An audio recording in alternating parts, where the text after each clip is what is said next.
अस्सलाम वालेकुम स्टूडेंट्स, उम्मीद करती हूँ कि आप सब खैरियत से होंगे। अल्लाह ताला आप सबको अपने ज़बान में रखे।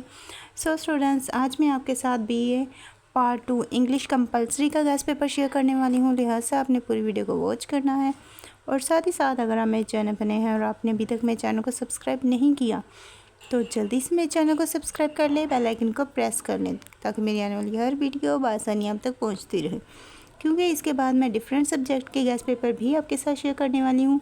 लिहाजा अगर आप चैनल के साथ बने रहेंगे तो वो गैस पेपर भी आप तक पहुंचते रहेंगे। अब यहाँ पे मैं जो आपके साथ इंग्लिश का गैस पेपर शेयर करने वाली हूँ, इस गैस पेपर में मैं आपको पहले पेपर पैटर्न भी समझाऊंगी और देन मैं आपको गैस पेपर भी यहाँ पे शो करवाऊंगी। और मेरे गैस पेपर में मैं आपको सारे ही इम्पोर्टेंट क्वेश्चंस शो बताऊँगी, आपको इम्पोर्टेंट जो आपके एसेस आने हैं वो बताऊँगी, ग्रामर का पूरा क्वेश्चंस और सारी ही चीज़ें आपको यहाँ पे मैं अवेलेबल करूँगी। आपने बस इन्हें अच्छी तरह से प्रिपेयर कर लेना है ताकि आपके मार्क्स अच्छे आ पाएँ। और ये जो मेरा गैस पेपर है ये पंजाब यूनिवर्सिटी, सरगोदा यूनिवर्सिटी और फैसलाबाद यूनिवर्सिटी तीनों के लिए है। तीनों यूनिवर्सिटी के स्टूडेंट्स इस गैस पेपर को फॉलो करेंगे क्योंकि इन तीनों ही यूनिवर्सिटीज़ का सिलेबस सेम होता है और इनका पेपर पैटर्न भी ऑलमोस्ट सेम होता है। सो यहाँ पे ये जो गैस पेपर है इन तीनों ही यूनिवर्सिटीज़ के लिए, लिहाजा हमने इन्हें अच्छी तरह से फॉलो करना है, अच्छी तरह से पेपर की प्रिपरेशन करनी है। अब सबसे पहले मैं आपको इसका पेपर पैटर्न समझा देती हूँ, पेपर पैटर्न आपको बता देती हूँ, देन हम चलेंगे इसके गैस पेपर की तरफ। फ़र्स्ट ऑफ़ ऑल आपका जो ये पेपर होता है ये 100 मार्क्स का होता है और इन 100 मार्क्स के पेपर में आपके जो 40 मार्क्स होते हैं ये आपको आपकी जो बुक्स हैं वो दिलाती हैं, जबकि 60 मार्क्स आपको ग्रामर्स में से मिलते हैं। अब आपकी जो दो बुक्स हैं, एक तो है आपकी मॉडर्न ऐसे और दूसरा है नोवेल, इन दोनों में से आपको 20-20 मार्क्स के क्वेश्चंस आते हैं। और क्वेश्चंस की डिवीज़न किस तरह से होती है ये भी मैं आपको यहाँ पे बता देती हूँ। यहाँ पे मैं तीनों ही यूनिवर्सिटी की क्वेश्चंस डिवीज़न भी बताऊँगी और साथ ही इस बाद में हम चलेंगे इसके गैस पेपर की तरफ। अब यहाँ पे जो मॉडर्न ऐसे में से पंजाब यूनिवर्सिटी में आते हैं 3 क्वेश्चंस और उन तीनों में से आपने 2 क्वेश्चंस अटैम्प्ट करने होते हैं और वो दोनों ही 10 मार्क्स के आप अटैम्प्ट करेंगे, यानी कि 3 क्वेश्चन जो आएंगे वो तीनों ही 10 मार्क्स के होंगे और उन 3 में से आपने जस्ट 2 क्वेश्चंस अटैम्प्ट करने होंगे। इस तरह से जब आप 10 मार्क्स के 2 क्वेश्चंस अटैम्प्ट करेंगे तो आपको 20 मार्क्स इसमें से मिलेंगे, बुक 1 में से, जो कि मॉडर्न एसेस की है। अब जो है सरगोदा यूनिवर्सिटी का भी सेम है, इसमें भी 3 क्वेश्चंस आते हैं, 3 में से आपने 2 अटैम्प्ट करने होते हैं। अब जो डिफरेंस है वो है गवर्नमेंट कॉलेज ऑफ फैसलाबाद, इनमें ज़्यादा क्वेश्चंस आते हैं, यानी कि 5 क्वेश्चंस आते हैं, 5 में से 3 अटैम्प्ट करने होते हैं।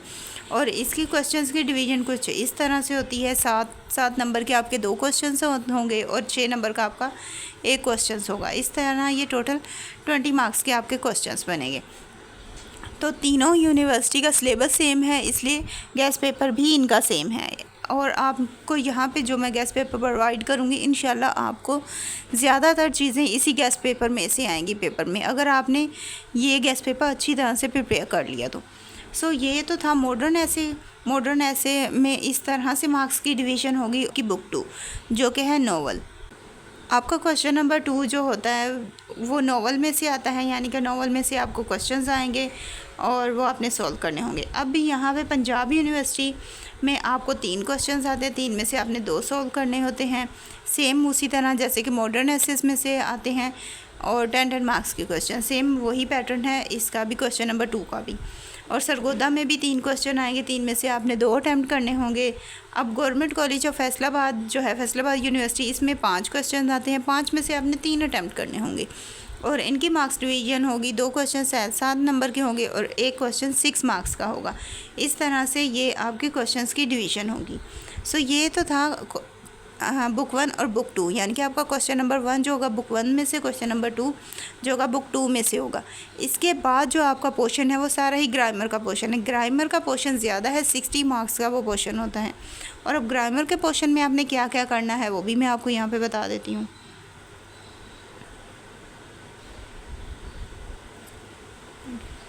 अब ग्रामर का जो पोर्शन है ये भी तीनों यूनिवर्सिटीज़ का सेम होता है। ग्रामर में सबसे पहले जो आपका क्वेश्चन आता है, क्वेश्चन नंबर 1, 2 तो आपकी दोनों बुक्स में से हो गया। इस तरह क्वेश्चन नंबर 3 जो है, क्वेश्चन नंबर 3 से लेके ऑनवर्ड सारे ही आपकी ग्रामर में से क्वेश्चन हैं। और क्वेश्चन नंबर 3 में आपको आते हैं एसेस, 5 एसेस आते हैं, 5 में से आपने एक ऐसे अटैम्प्ट करना होता है और जो 5 ऐसे आएंगे उसमें आपकी आउटलाइन, अगर आपने एसेस की आउटलाइन बनाई है तो आउटलाइन के आपको 5 मार्क्स मिल जाएंगे।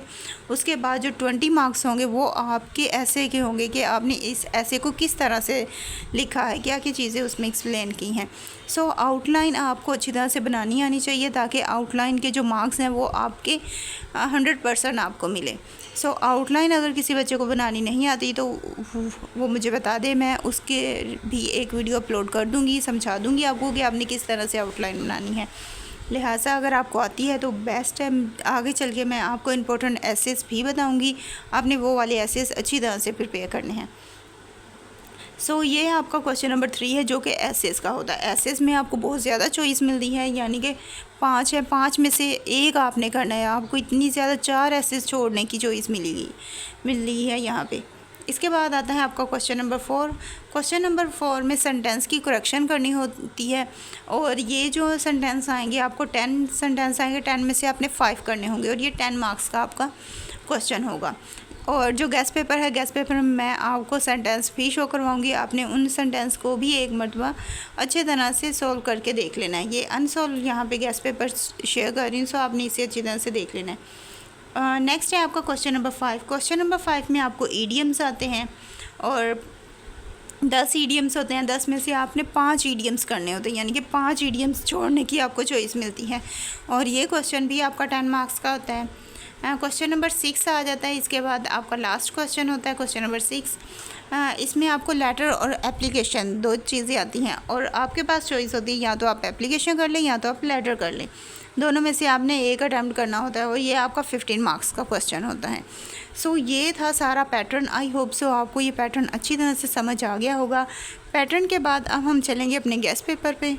अब गेस्ट पेपर में यहाँ पे मैं आपको सबसे पहले बुक 1 के इंपॉर्टेंट क्वेश्चंस शो करवाऊँगी, फिर हम बुक 2 के करेंगे एंड देन ग्रामर के पोर्शन में से भी मैं आपको कुछ चीज़ें बताऊँगी, आपने वो अच्छी तरह से प्रिपेयर कर लेनी है। सो फर्स्ट ऑफ़ ऑल आपका होता है बुक 1। पहला सवाल ही आपका बुक 1 में से होता है और यहाँ पे अब मैं आपको बुक 1 के क्वेश्चन शो करवाऊँगी, आपने इन्हें अच्छी तरह से प्रिपेयर कर लेना है। बुक 1 जो कि आपकी मॉडर्न एसेस की हैं, यहाँ पे मॉडर्न एसेस के कुछ इंपॉर्टेंट क्वेश्चंस हैं जो कि मैं आपको शो करवाऊँगी। इसके अलावा जो इंपॉर्टेंट लेसन्स हैं वो मैंने आपको पेयरिंग स्कीम में ऑलरेडी एक्सप्लेन कर दिए थे और यहाँ पे अब मैं आपको सारे क्वेश्चन शो करवाऊँगी और साथ ही साथ आपको मैं ये बताती चली जाऊँ कि अगर किसी भी बच्चे को ये गेस्ट पेपर PDF फॉर्म में चाहिए हो तो उसके लिए वो मुझे कांटेक्ट कर सकता है और इसे PDF फॉर्म में ले सकता है। अब PDF फॉर्म में किस तरह से आप मुझसे ले सकते हैं, उसके लिए आपने करना ये है कि आपने डिस्क्रिप्शन में जाना है।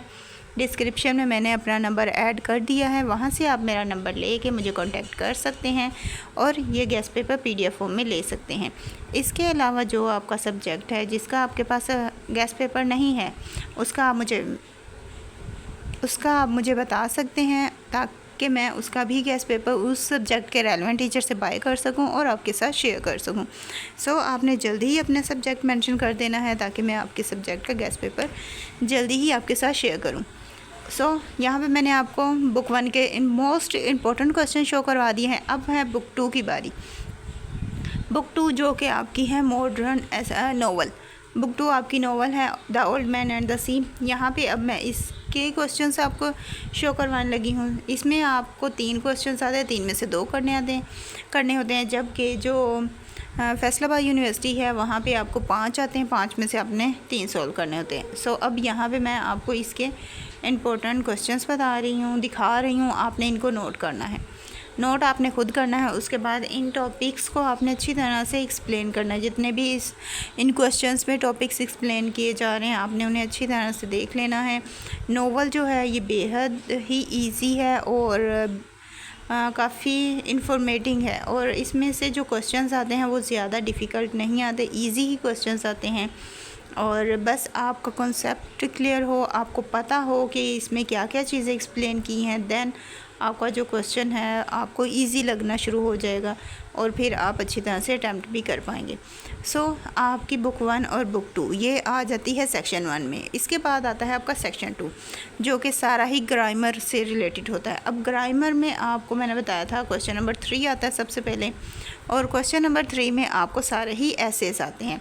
अब यहाँ पे मैं आपको सारे एसेज शो करवा देती हूँ। इन एसेज में से फ़र्स्ट ऑफ़ ऑल आपका जो एसे है, आपके ऐसे के जो वर्ड्स होने चाहिए, कम से कम आपने 350 वर्ड्स का आपका ऐसे हो, यानी कि 300 से 350 के दरमियान इतना लंबा आपने ऐसे लिखना है कि उसमें इतने वर्ड्स एक्सप्लेन हों।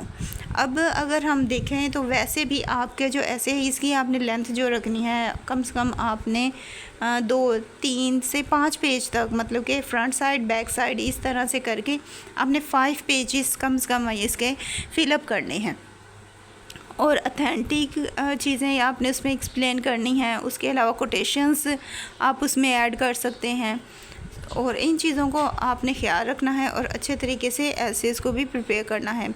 और क्योंकि ये जो ऐसे है ये आपको सबसे ज़्यादा मार्क्स दिलाते हैं, इसलिए आपने इन्हें अच्छी तरह से तैयार करना है। और आउटलाइन लाज़मी बनाइएगा। आउटलाइन जो है, आउटलाइन के आपको 5 मार्क्स मिलते हैं। सो आपने अगर आउटलाइन अथेंटिक बनाई हुई तो उसके आपको 5 मार्क्स मिलेंगे ही। इसके अलावा जब आप एक्सप्लेन करेंगे तो उसमें हो सकता है आपकी कुछ मिस्टेक्स भी हों, उसमें मार्क्स आपके डिडक्ट हो सकते हैं। लेकिन अगर आउटलाइन आपने अच्छी बनाई है तो आउटलाइन में आपके मार्क्स कटिंग नहीं होंगे।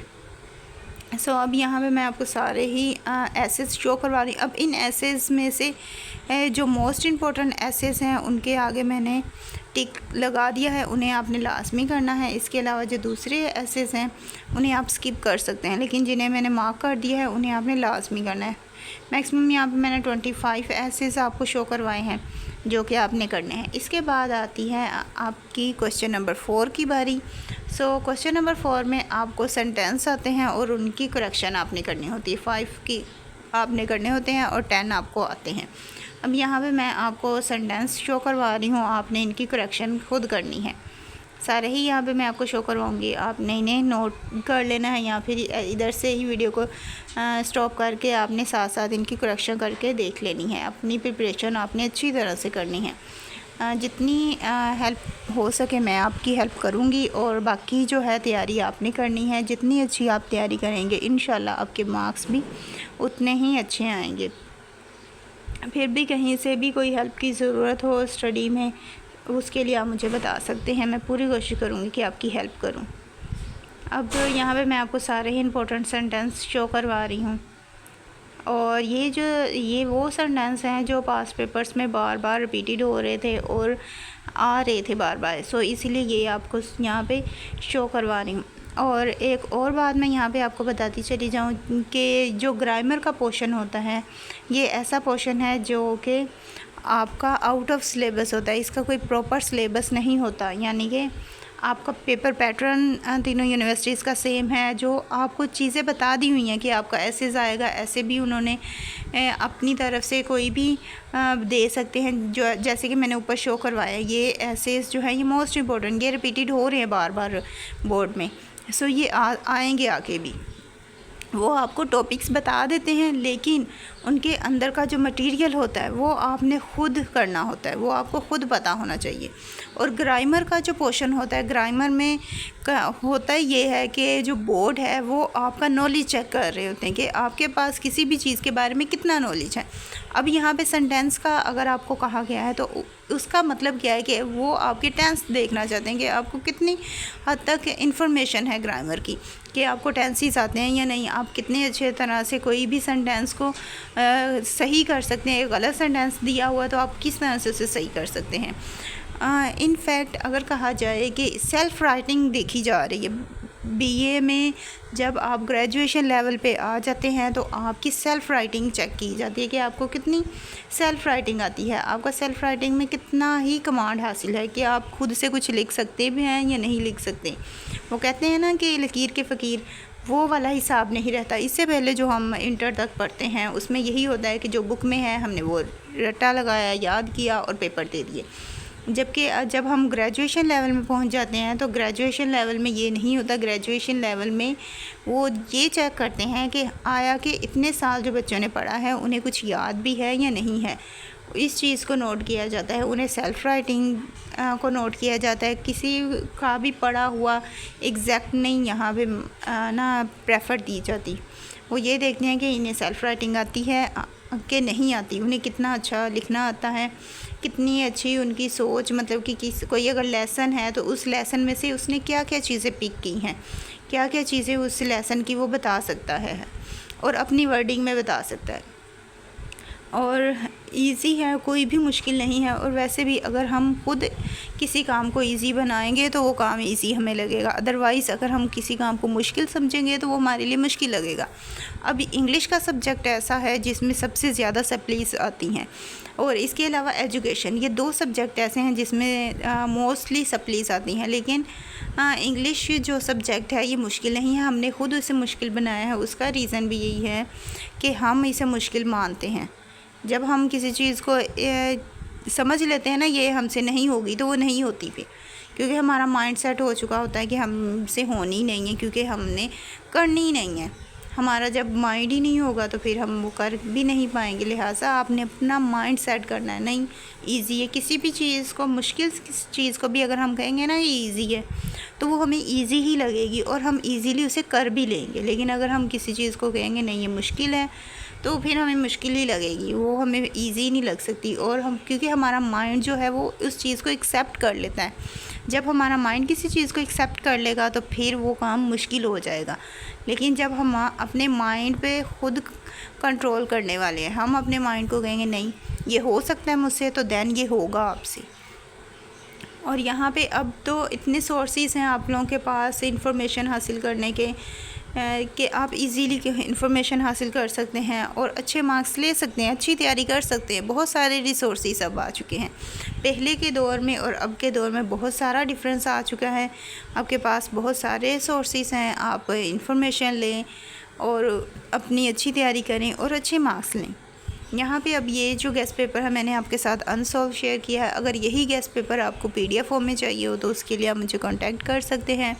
वीडियो अच्छी लगी तो अभी अपने फ्रेंड्स के साथ शेयर कीजिएगा ताकि वो भी इस गेस्ट पेपर को प्रिपेयर करें और अच्छे मार्क्स लें। इसके अलावा जो और कोई आपका सब्जेक्ट है जो जिसका गेस्ट पेपर आप मुझसे लेना चाहते हों तो उसके लिए आपने मुझे कमेंट करके बता देना है। मैं पूरी कोशिश करूँगी कि मैं उसका गेस्ट पेपर भी जल्द ही आप लोगों के साथ शेयर कर दूँ। और अब इसी के साथ मुझे दें इजाज़त, मिलते हैं नेक्स्ट वीडियो में। अपनी दुआ में याद रखिएगा। Thanks for watching. अल्लाह हाफिज़।